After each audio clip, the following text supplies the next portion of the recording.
என் அன்பு குழந்தையே, உனக்கான நல்ல விஷயங்களை செய்து கொடுப்பதற்கே உன் தாயானவள் இன்று உன்னை தேடி வந்திருக்கின்றேன்.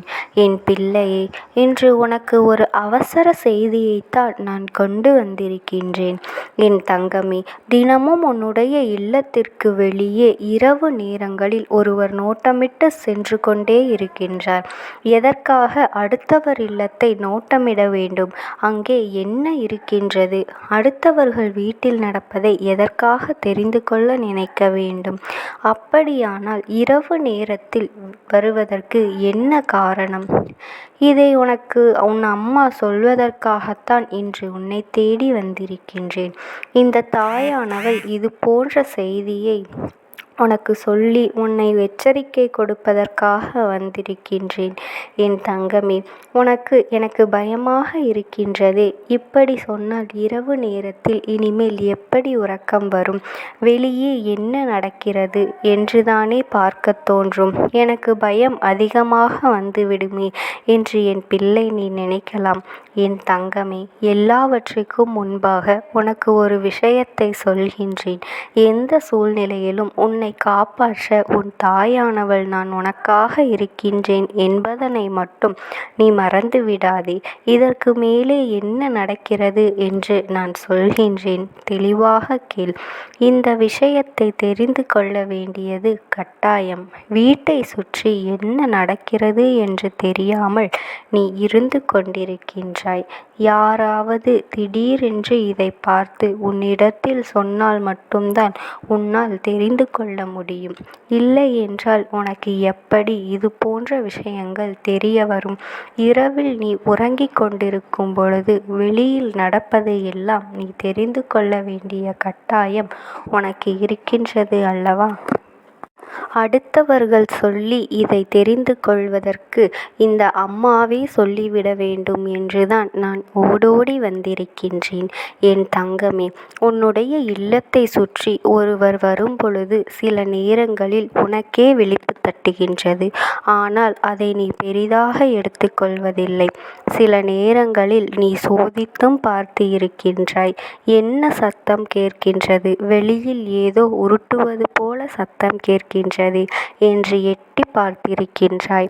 சரி, பூனைதானே என்று சொல்லி என் பிள்ளை நீ வந்து படுத்து உறங்கி இருக்கின்றாய். ஆனால் உண்மை என்ன தெரியுமா என் குழந்தையே? உன்னுடைய குடும்பத்திற்குள் நடக்கின்ற சில விஷயங்களை ஒருவர் நோட்டமிட வேண்டும் என்று நினைக்கின்றார்.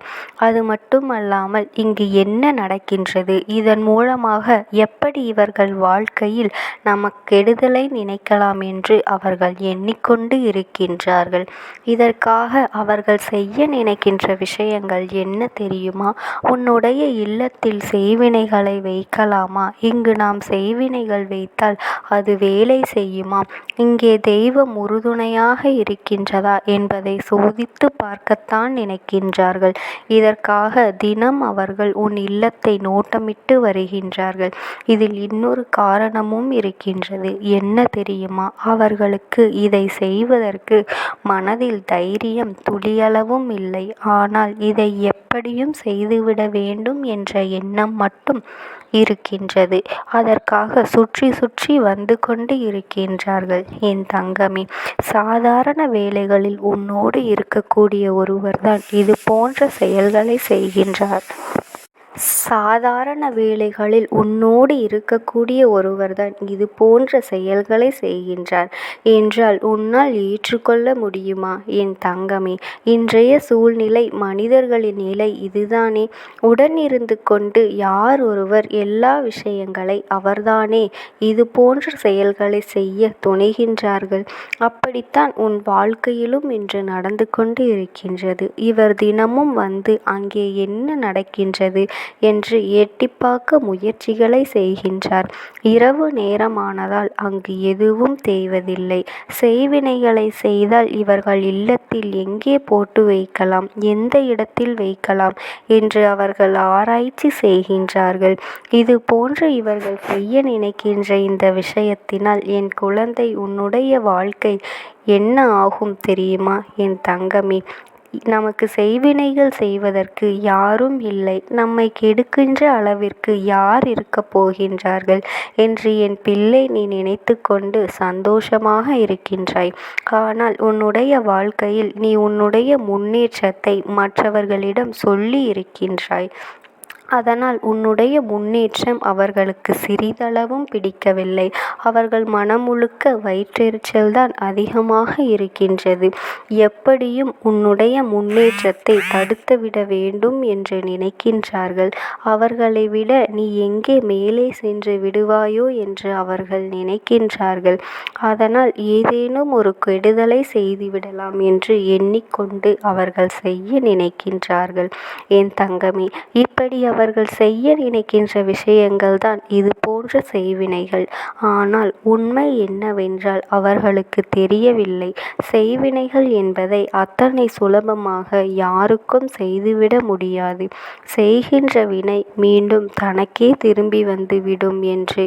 இப்படிப்பட்ட இந்த சூழ்நிலையில் இன்று இன்னொருவருக்கு செய்வினைகளை செய்ய நினைப்பது தவமா? ஆனால் இவர்கள் இது போன்று செய்ய துணிந்து விட்டார்கள் அல்லவா? அதனால் இந்த தாயானவள் அவர்களுக்கு சரியான பாடத்தினை புகட்ட வேண்டும் என்று எண்ணிவிட்டேன். என் பிள்ளையே, இன்று உன்னுடைய இல்லத்திற்குள் நிச்சயமாக அவர்கள் நோட்டமிட வரத்தான் போகின்றார்கள். ஏனென்றால் அது அவர்களுக்கு ஒரு வியாதி போன்று. எப்படியும் அழித்துவிட வேண்டும், எப்படியும் செய்துவிட வேண்டும் என்று நினைத்து தினமும் அங்கே நோட்டமிட்டு அல்லவா சென்று கொண்டிருக்கின்றார்கள். அதனால் என் தங்கமே, இன்று அவர்கள் வருகின்ற இந்த நேரமானது இனி வாழ்நாளிலேயே அவர்கள் மறக்க மாட்டார்கள். என் பிள்ளை, நான் இன்று அவர்களை அடிக்கின்ற அடியில் நாளை அவர்கள் யாரென்று உன்னால் அடையாளம் காண முடியும். எப்படி தெரியுமா?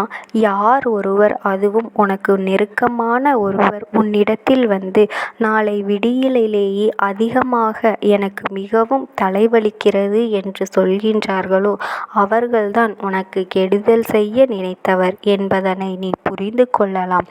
என் தங்கமே, நான் சொல்வது போல இவர்கள் தினமும் உன் இல்லத்தை இரவு நேரத்தில் வந்து நோட்டமிட்டு செல்கின்றார்கள் என்ற அர்த்தம் கிடையாது. இவர்கள் எப்பொழுதுமே உனக்கு தீவினைகளை செய்ய உன் இல்லத்தையே சுற்றி சுற்றி வருபவர்கள். அவர்களின் மனது எப்பொழுதும் உன் இல்லத்தையே சுற்றி சுற்றிதான் இருக்கும். இரவு நேரங்களில்தான் உன்னுடைய மனதிற்குள்ளேயே அல்லது தன்னுடைய கனவிற்குள்ளேயே உன்னுடைய இல்லத்திற்குள் வருவதையும் அங்கு செய்ய நினைக்கின்ற தீய விஷயங்களை பற்றி மட்டுமே அதிகமாக நினைத்து கொண்டிருப்பார்கள். இதை நீ இப்படியும் எடுத்துக்கொள்ளலாம். ஆனால் நாளைய விடியலில் உனக்கு நெருக்கமான ஒருவர் உன்னிடம் வந்து அவர்களுக்கு உடலில் எந்த பிரச்சனைகளும் இல்லை, திடீரென்று தலைவலிக்கிறது என்று சொல்கிறார்கள் என்றால் அவர்கள்தான் உனக்கு கெடுதல் செய்ய நினைக்கின்றவர்கள் என்பதனை நீ புரிந்து கொள்ளலாம். அவர்களுக்கு தெய்வம்தான் தண்டனை கொடுத்திருக்கின்றது. இது போன்ற தலைவலிகளை கொடுப்பதன் மூலமாக அவர்களால் அடுத்தவர்கள் வாழ்க்கையில் செய்ய நினைக்கின்ற கெடுதல்களை பற்றி யோசிக்க முடியாது. அது மட்டுமல்லாமல் நாம் இவர்களை பற்றி இப்படியெல்லாம் சிந்தித்ததனால்தான் தெய்வம் நமக்கு இது போன்ற மிகப்பெரிய தண்டனையை கொடுத்து விட்டது என்று எண்ணி அவர்கள் திருந்துவார்கள். என் பிள்ளையே, இது அவர்கள் திருந்துவதற்காக கொடுக்கப்படுகின்ற முதல் வாய்ப்புதான். இந்த வாய்ப்பில் அவர்கள் தங்களை திருத்திக் கொள்ளவில்லை என்றால் இந்த அம்மா அவர்களுக்கு இனிமேலும் வாய்ப்புகளை கொடுக்கப் போவதே இல்லை. இனிமேல் அவர்களுக்கு தண்டனைதான். அவர்கள் வாழ்க்கையில் அவர்கள் ஏன் இது போன்று மற்றவர்களுக்கு நாம் செய்ய நினைத்தோம், செய்தோமோ, தெரியாமல் செய்கின்றோமோ, மனதிற்குள் நினைத்ததே மிகப்பெரிய தவறு என்று அவர்கள் நினைக்கின்ற அளவிற்கு எல்லாமே அவர்கள் வாழ்க்கையில் நடக்கத்தான் போகின்றது. என் தங்கமே, இந்த தாயானவளை நம்பி இருக்கின்ற பிள்ளை அல்லவா? உன்னை பற்றியும் உன் இல்லத்தில் எப்பொழுதும் தீவினைகளை செய்ய வேண்டும் என்று நினைப்பவர்களை பற்றியும் அம்மா உனக்கு இன்று அடையாளம் காண்பித்திருக்கின்றேன். உன் இல்லத்திற்கு நோட்டமிட்டு வருகின்றவர் அல்லது தன்னுடைய மனதிற்குள் எப்பொழுதும் உன்னுடைய இல்லத்தில் இது போன்று செய்ய வேண்டும் என்று நினைத்திருக்க கூடியவன் இருவரும் ஒருவர்தான். முடிந்தால் சில சில காலம் வந்து எட்டி பார்த்து செல்வார்கள். இல்லை என்றாலும் மனதிற்குள் எப்பொழுதும் உனக்கு எதையோ நான் செய்துவிட வேண்டும் என்ற எண்ணத்திலேயே சுற்றித் திரிகின்றார்கள். உடனிருந்து கொண்டே இதுபோன்று செய்கின்றார்கள் அல்லவா? இவர்களை எல்லாம் என் பிள்ளை அடையாளம் கண்டு கொண்டு இவர்களிடத்தில் எப்பொழுதுமே நீ தப்பித்து கொள்ள வேண்டும். தேவையில்லாமல் இவர்களோடு பழக்கம் வழக்கம் வைத்து உன்னுடைய பிரச்சனைகளுக்கு நீயே காரணமாகி விடாதே. எல்லா சூழ்நிலைகளிலும் என் பிள்ளை நீ கவனமாக இருந்துவிட்டாலே போதும். வாழ்க்கையில் உனக்கு இனிமேல் நடக்க இருப்பது எல்லாமே இந்த தாயானவளின் ஆசீர்வாதத்தோடு நன்றாகவே நடக்கும். உன் வாழ்க்கையில் யாராலும் எதுவும் செய்துவிட முடியாது. தீய எண்ணங்களை கொண்ட மனிதர்கள் சுற்றி இருக்கின்றார்கள். அதை நீ புரிந்து கொள் என்றுதான் உன் அம்மா உனக்கு இன்றைக்கான வாக்கினை கூறுகின்றேன். ஓம் சக்தி, ஓம் ஆதிபரா சக்தி என்று என் நாமத்தை மட்டும் நீ எந்த சூழ்நிலையிலும் மனதார உச்சரித்து கொண்டே இரு. உனக்காக எப்பொழுதும் நான் துணையாக இருப்பேன்.